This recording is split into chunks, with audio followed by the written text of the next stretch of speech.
Hello, everyone. Welcome to the Horror Realm. I'm Travis Bruce, and today I have a special guest that's coming back to the realm.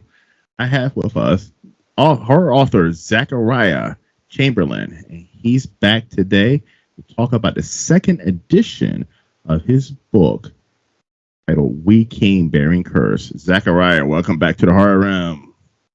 Hey, how's it going? Thanks for having me again. I'm super excited to kind of give you some updates about what's been going on with the book and kind of just tell you what's new with me and how everything's been going. Sweet, man. So for everyone who didn't see the first interview, tell us a little bit about the book. So the book is a Lovecraftian horror story. So for those of who aren't familiar with Lovecraft, he's kind of one of the godfathers of modern day horror. And a lot of his books spend a lot of time, or the elements are about despair and otherworldly creatures and evil, evil gods, essentially, who want nothing more than to just destroy us. And unfortunately, in his stories, we have to deal with this very human element who they're greedy and they want to summon these entities for the purpose of gaining more power. These elements are very prevalent in my story, but the true story, the underlying story with We Come Bearing Curses, is that this is a story about trauma and survival. We have two brothers who had to survive terrible family trauma, who became estranged because of it, and now they must come together and work together to stop a psychotic cult from summoning the old gods, Cthulhu, and entities like him, from entering our world and pretty much destroying all life on the planet. Now, the one of the things that's interesting, or I like about writing these characters, is that the story is character driven, and I'm part of this community that's trying to bring equity and equality to Lovecraft's previous works. For those who are also familiar with Lovecraft, we know that he was he was a racist, unfortunately. But that doesn't mean that the stuff, his elements, the creatures, the mythos, that was so interesting that we were like, okay, let's recreate his work and bring it into the modern day and make it more equitable, make it equal. So my character, my books also, bring in very powerful female characters, characters from, one of my favorite characters, her name is Mata. She's deaf and mute. So when I write about her, I write about, she speaks in sign, and she's also Hindu. So we have to incorporate some of these cultural differences as well. So yeah, and the other great thing is too about my story is that I set it in the Midwest, especially near Kansas City. So for those of us who live in Kansas City, I actually talk about specific landmarks like the West Bottoms or Strawberry Hill or the Aqueducts. And for those of us who live in the area, we're like, oh yeah, I know that place. Mm-hmm. So these are some of the just the basics of what my story is about. And really it's caught on to so many people. I couldn't believe the reaction it's gotten so far. Like all across the board, 4 and 5 star reviews. And people who don't even read horror love the story. It is graphic. There are some parts that are like gut wrenching, and, despite these like very vivid and detailed scenes, people are like, I couldn't stop reading. And it's blown up since the last time, we talked. Yeah. So the first edition was 500 pages, you know? And so I ran into a great guy by the name of Brian Hershey. He's part of the Writers to Readers publication group. And he went through and did a fantastic job doing some copy editing work and really cleaned it up. So now it's 100 pages lighter, easier. It's even more of a smoother read. And I added an additional epilogue. So for the people who bought the first edition, they can go and out and get the second edition, and it's still the same story, but a different book. More crisper. Yeah, it's a lot cleaner. Still that same edge to it, but now it's like the director's cut. Or I also like to say this is kind of like, the first edition was like that, the 7-year barrel whiskey. Mm-hmm. And the second edition's the 12-year-old's whiskey. There's a difference of flavor. There's more to it. It's more body to it. And it's definitely still just an amazing story. And I'm so proud of it. So going through this experience with the first edition and into the second edition and having, someone to go through, edit it. Now, how important now do you realize how important is editing when it comes to putting out a book? So editing is, without a doubt, without question, the most important thing you can do before you ever publish your book. And I have read several books from other authors who, they're like, hey, I published a book, check it out. And, some of them, they're not polished, but they're still great stories. And I tell them, it's like, man, if you get this in front of an editor or a copy editor, this would have the makings of a great novel. But then, there's people who just, they put the book out there, and I get it. I was the same way. When I first wrote this story, I wanted just to get it off my chest. I was so excited to get it out there. And so it was raw. There was some rough edges to it. The story was there. The characters were there. It's just, it needed to be a little more polished. And looking back, I think I was just so afraid that I was never going to launch the book that I didn't take that extra step to say, okay, let's put it in front of a copy editor now. And that editing process, if you really want a polished product, and you really want people to really get your story and gravitate towards it, definitely, take that extra time. For all the new writers out there who are like me, and you're like, man, I just want to hurry and get this out there. Take that deep breath, find somebody to work with, and just, it is a process, And I read, I say a lot of time, I read a lot of indie horror books from indie authors. I love indie authors. I support them. But sometimes, especially the self-published ones, I read some, and the story doesn't, I'm not saying they're bad books, but the story doesn't flow. Right. It's not like how you were saying, it doesn't flow. And it could have been a better book if an editor would have stepped in. Yeah. So, and it also depends on the writer too. So when I wrote this story, I wrote it very much from the perspective of somebody who thinks in terms of film. And you and I talked about this in the first interview. Yes. My book was, kind of described to me as very cinematic. You could almost see this as if it was on a movie screen or a television screen.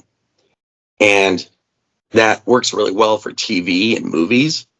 But the problem is that I was doing a lot of point of view changes, switching camera modes, and that, again, for movies and TV, that's great. You want that visual stimulation, Yes.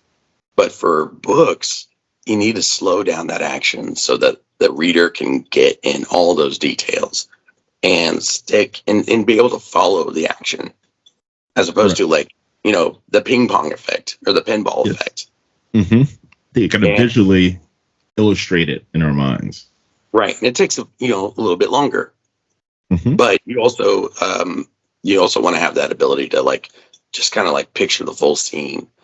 And humans are visual creatures, so we can pick up things a lot faster visually than we can when we're like trying to imagine a scene. And that's one of the biggest lessons, one of my biggest takeaways.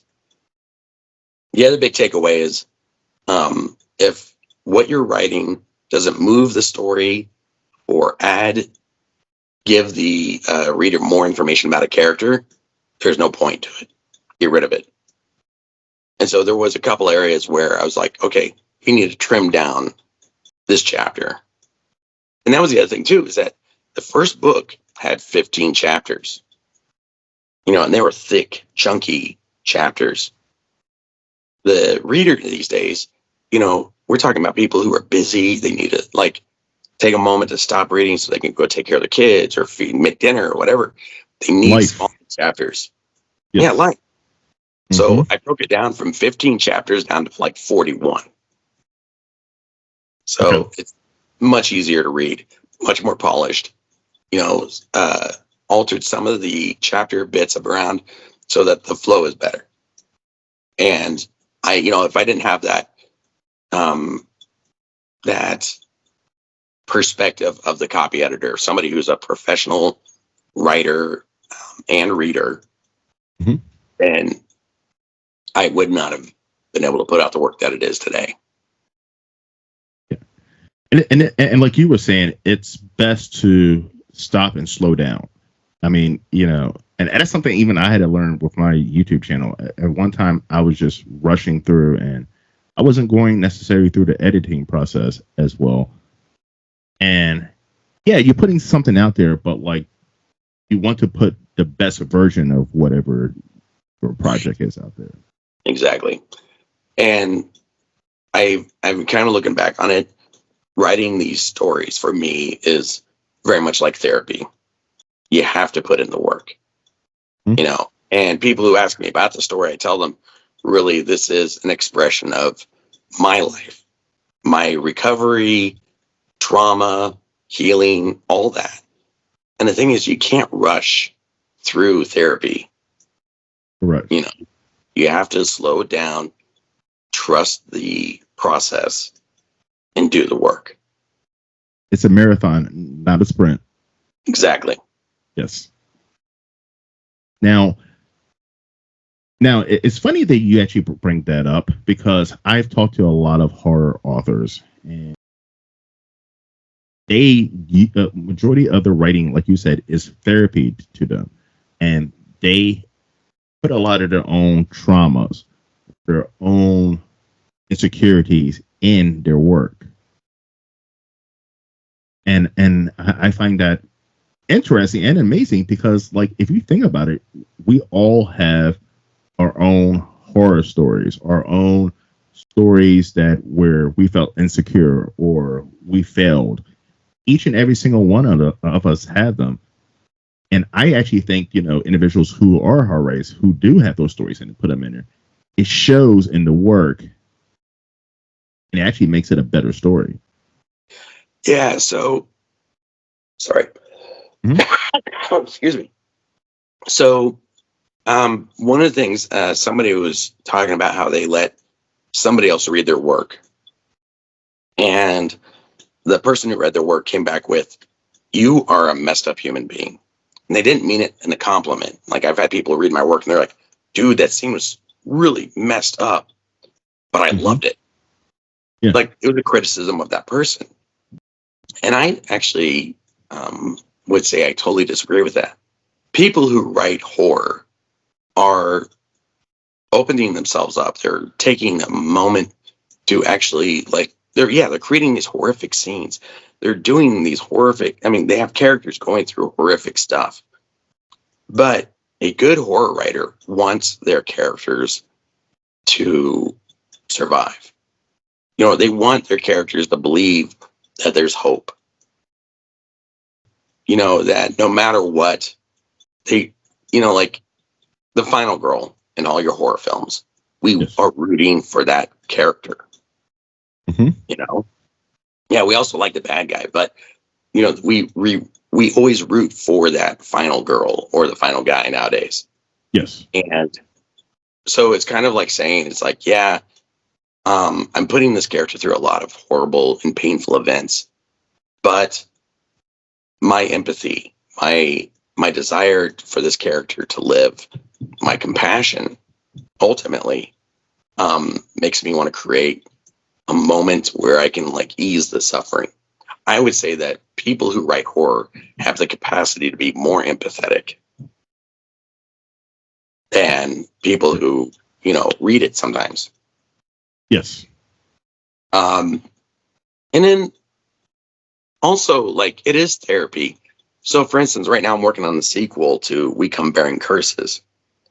And for me, today, I had to take a moment and take a deep breath because I wrote a scene that was especially difficult for one of the main characters who's dealing with addiction.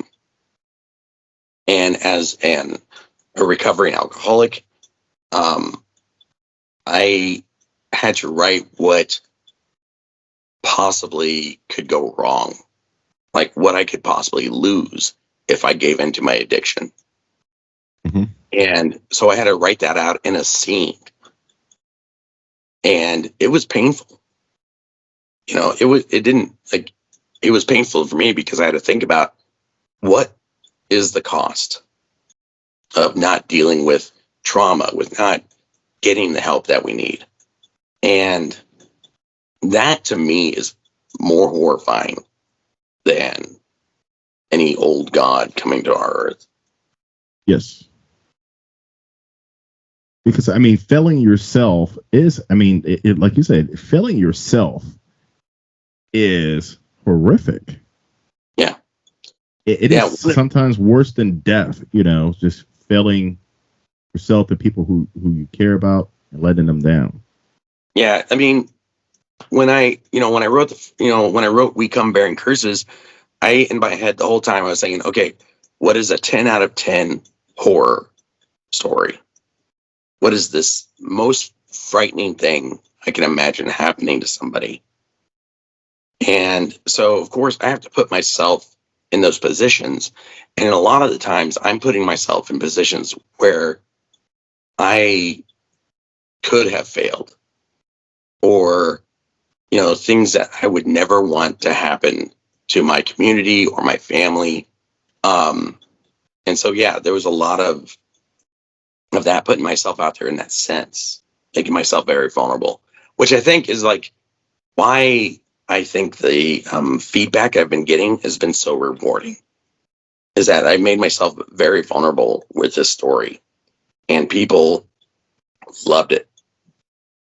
And I was just telling you about this before, you know, one of the reasons my book has really taken off is because of TikTok. And I had no idea what what a powerful marketplace to really put yourself out there.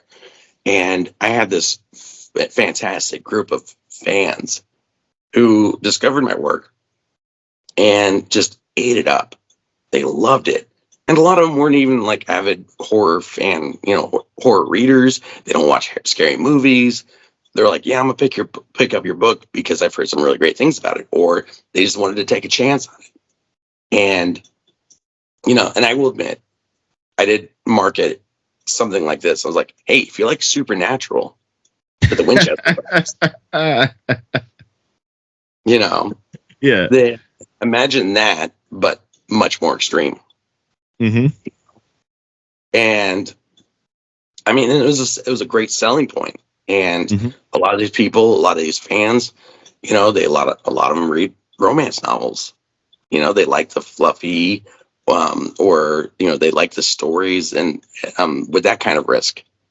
And so when they picked up my book, they're like, oh my God, the details are amazing. I felt like I could almost smell the scene. And, you know, Mm-hmm. of course, some of them, that was like, ooh, you know, Yeah. but, you know, but the payoff was great. You know, they loved it. It hit them on all the right spots. And then they want me to write something for them. So here I am. Like I made this. Like I said, I told you I made a deal with the devil. I wrote a short erotic horror story for these fans. Now, how was that, by the way? How was that doing that? So I went to some very dark places for just a normal horror story. And so now I had to go and access a part of myself that's even more vulnerable, a place that I don't share with other people.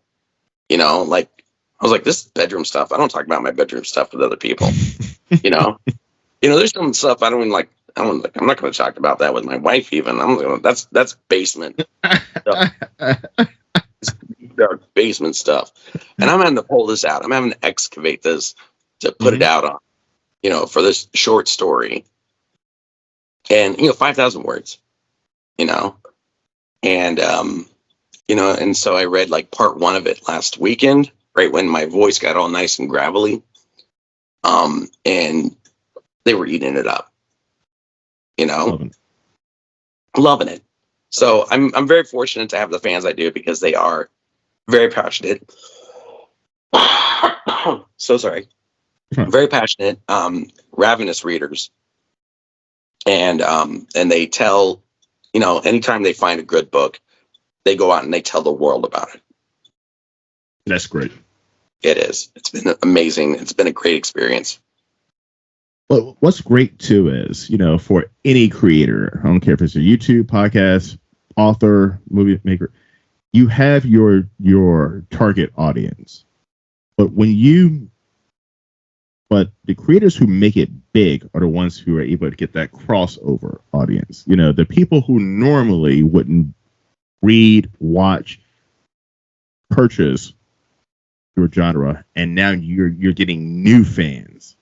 That is when you're doing something right. Yeah, and that's actually been one of the best things about this story, is that I've been able to actually grab people who never even read a horror story before.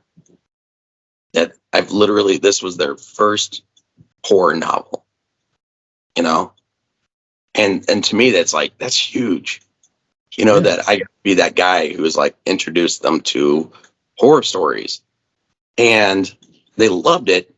I mean, they may never go back again because it was so messed up, but they loved it, and shared it with others. I've only, and I will say, I've only had like 1 or 2 people who said, too intense. This is too much for me. Just can't do it. And I'm like, I totally understand. I'm the same way about sports romance novels. I don't get there's this whole thing about hockey. Is there such thing? Yeah, there is. Really?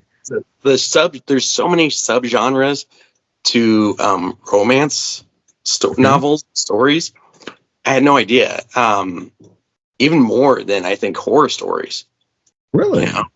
Oh yeah, there's the sports romance, and there's you got your paranormal romance, you got your ghost romance, and gothic romance, blah blah blah. I mean, it goes on and on and on. And it's so funny to hear my book talked about in somebody's post, and then in the same post they'll talk about some hockey romance story that they just read, and I'm like, what? But I mean, and I even read to kind of get into some of that headspace.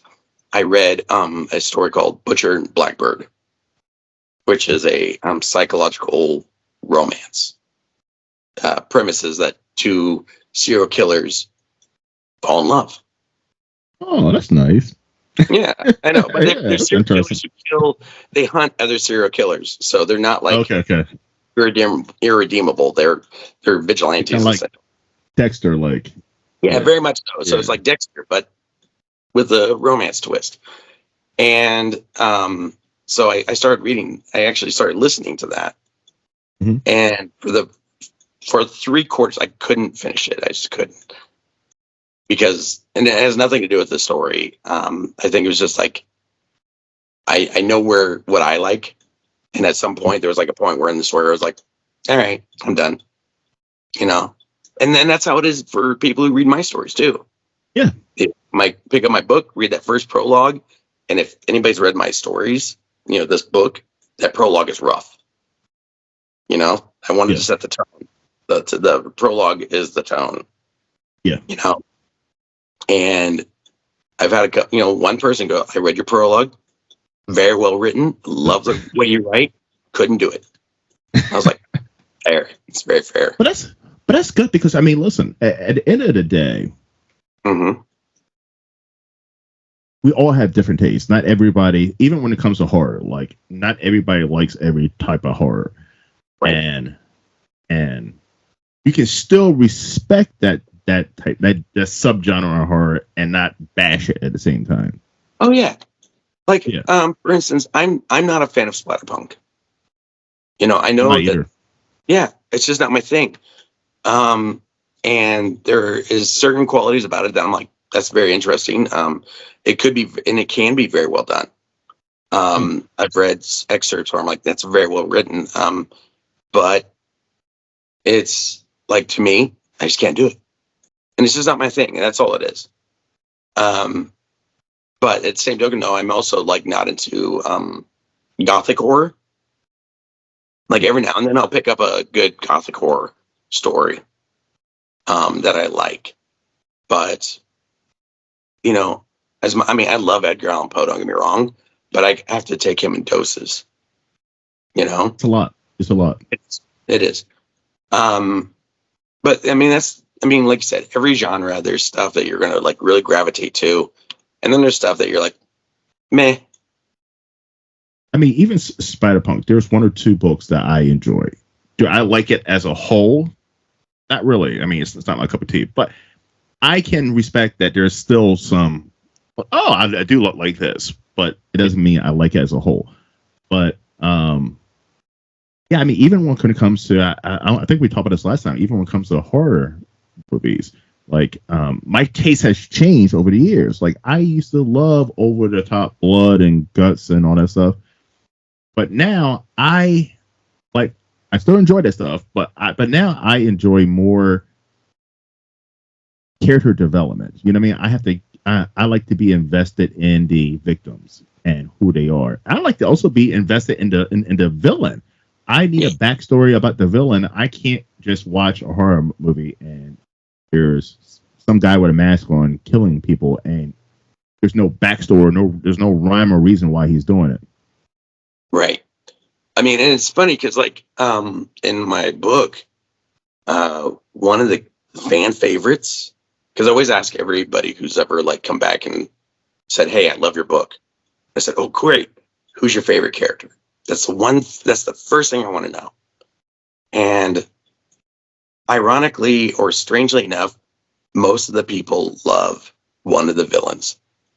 Really? And his name's Thaddeus. And I wrote him to be kind of like the slimiest, kind of like pitiful, even pitiable, I guess. Not pitiful, but pitiable. Like there's something about him that is very human. And I that came out accidentally. And I think that like when I wrote his character, I didn't realize that so many people were going to gravitate to that guy. I thought they would gravitate to like one of the more powerful, ferocious villains. But I created a character who was like very vulnerable. And just like I thought that one of the characters, his name is George. A lot of people like him too. And he's like one of the guys who is like an average Joe. He's like normal guy. He's just a cop.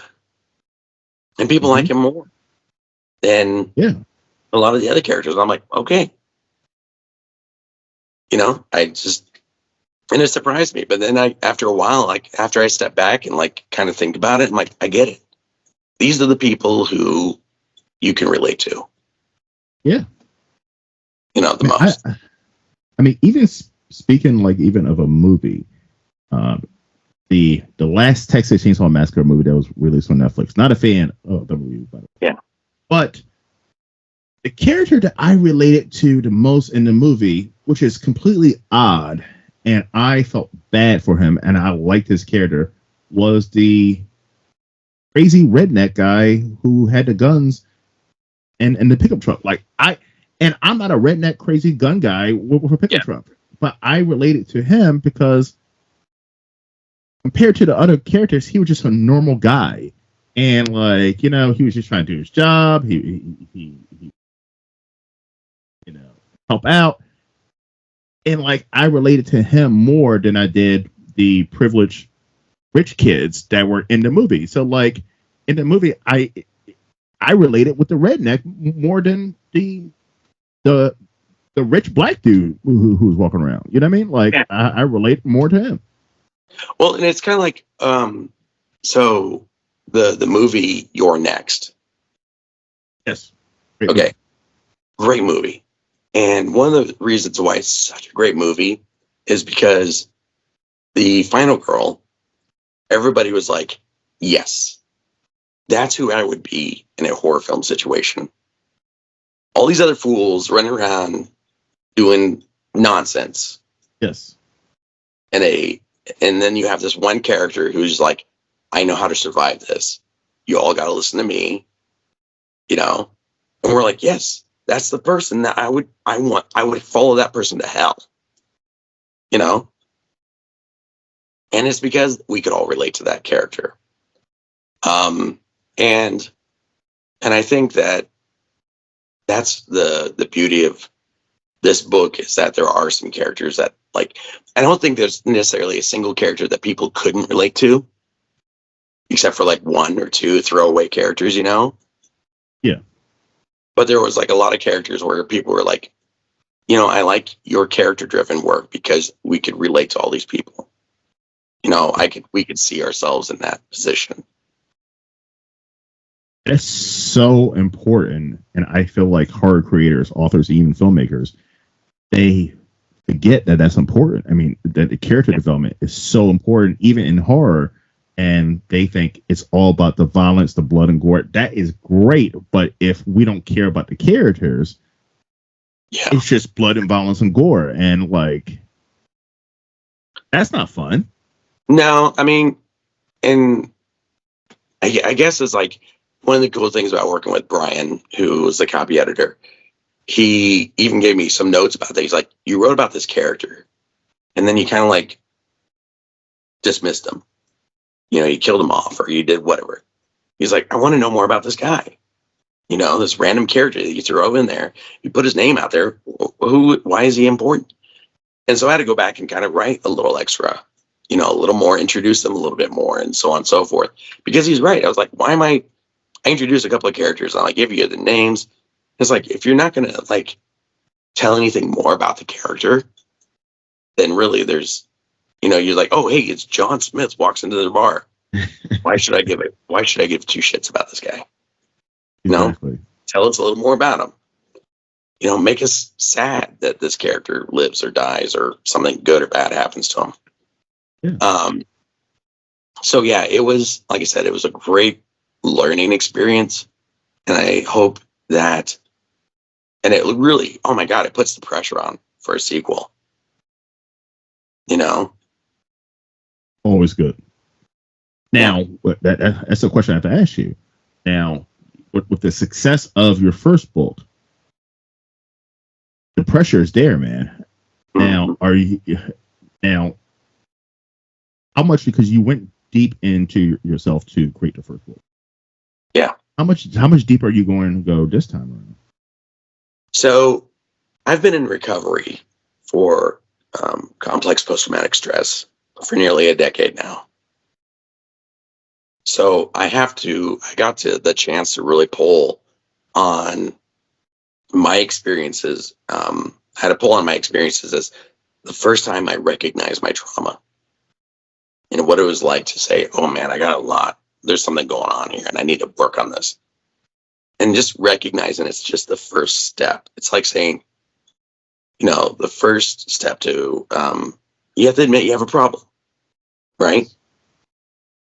The second step is where the work starts. And so the second book is about recovery. The painful process of knitting yourself back together, you know, to realizing what you're doing as a coping mechanism that isn't helpful, or even in different stages of recovery. Because one of the things that people don't realize about mental health is that you're never done recovering. It's a continual process, right? So, there's going to be characters who have been in recovery and then suddenly start backsliding because of the fact that they are now realizing more truths about themselves as they start getting like into deeper relationships with other people, and then the trilogy, this is going to be a trilogy. The final book will be about post-traumatic identity. Who are we after we've been through a healing process, and as we grow into our new selves, so to speak, from that. So this second book there's a lot of pressure because, one, I have to make it just as scary as the first one, but also because I have to really dig deep and touch on those things that are painful to admit, that I went through in my recovery process, and that my characters are going to, have to go through the same stuff, I'm shocked that you're going back to back, because you're going into some deep internal shit, and you're going back to back. I would think to take some time off and jump in, but maybe that's helping your therapy process by going back to back and dealing with those tough demons. Well, for me, it's more also about I wrote a book, I created a story. I have to keep telling the story. I can't just, I'm going to take a few years off, come back, because Tarantino route, yeah. I can't, I want people to remember who these characters are. Yeah. And I want their experiences to still be very fresh in their mind.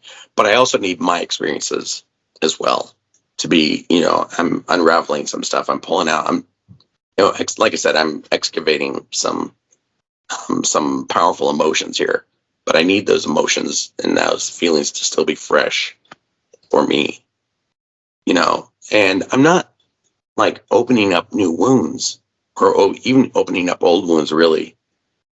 I'm doing so at a very safe distance. So I'm not destroying myself in the process. I'm more giving myself to other people, and giving that part of myself that's, I haven't been able to share yet with a lot of folks, even people closest to me, who they've known I've been through some stuff, but they don't know what my recovery's been like. So, it's really almost like taking a weight off my chest to be able to kind of share some of these things, because I get to, put it out there. A lot of this stuff that, I haven't been able to share with anybody. I've been putting it in my stories. And it's almost like it is, like I said, an expression of my life, a gift to other people.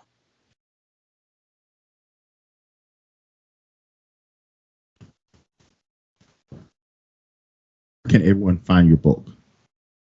Where can everybody find my book? Well, Amazon, and it's available on Kindle Unlimited as well. Currently, it's on sale through Kindle for $4.99. It's normally a $9.99 book. It's available there on paperback and hardcover. It's also available through Barnes and Noble. And currently, I'm also publishing it through Ingram. So I hope to have it in a lot of libraries as well soon. So that way I can reach people. Are you going to be doing any book signings or horror conventions or anything? I did just do a book signing here last weekend, and I should hopefully have another one coming up here in the next month or so. And I will post that information on TikTok and on my Facebook page as well. Zachariah, it's been an absolute blast to have you on, my friend. Once again, you're more than welcome to come on as many times you want, man, because I want to talk to you about part two. Oh, of course. As soon as I get part two out there, I'll let you know. I appreciate it. Well, everyone, thank you for coming to the Horror Room. I'm Travis Bruce. I'll see you guys next time. Take care. Take care.